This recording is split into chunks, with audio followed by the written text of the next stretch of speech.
Over $30 trillion in global transaction value has successfully moved through a single, highly secure blockchain network. Institutions like JPMorgan, the SWIFT network, and the DTCC have integrated this technology into their active financial pipelines, moving it out of the testing phase and into live operation. Yet the native token, LINK, is currently trading 84% below its all-time high, even as institutional adoption hits these new milestones. It is a stark divergence. The network's fundamental utility is expanding, but that growth is not being reflected in the token's market price. Examining why this gap exists reveals the friction between building a successful technical network and building a high-performing investment asset. To understand that friction, we have to look at how blockchains actually work. On their own, these networks are secure, but they are completely isolated, cut off from the outside world like islands in a vast digital ocean.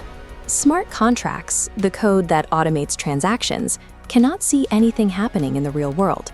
They have no native way to verify external events or data. This is where the Oracle network comes in. It acts as a secure bridge, pulling outside data, like live price feeds, weather, and financial results, directly into the blockchain. Currently, Chainlink controls 83% of this market. Beyond data feeds, the network also powers the Cross-Chain Interoperability Protocol, or CCIP. This powerful protocol allows major global banks to seamlessly move immense value and data between completely different, previously incompatible blockchain networks in real time. In the first quarter of 2026 alone, this cross-chain bridge handled $18 billion in transaction volume. By providing the infrastructure for both external data and cross-chain movement, the network has become a central point of failure and success for the broader industry.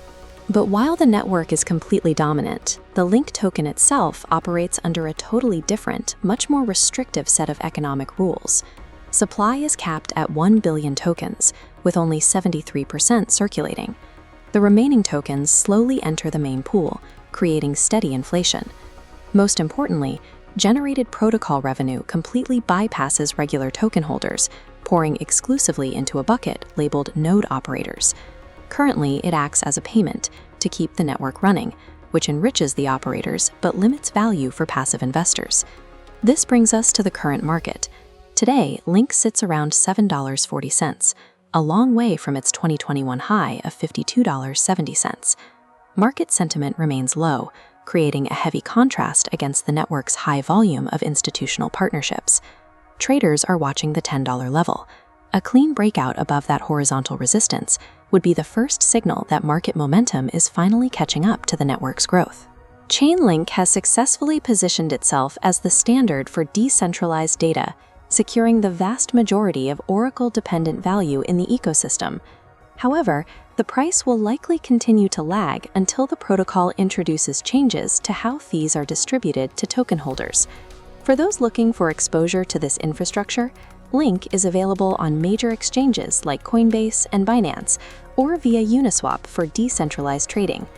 Ultimately, the decision comes down to whether the network's massive market share can eventually overcome its specific tokenomic challenges.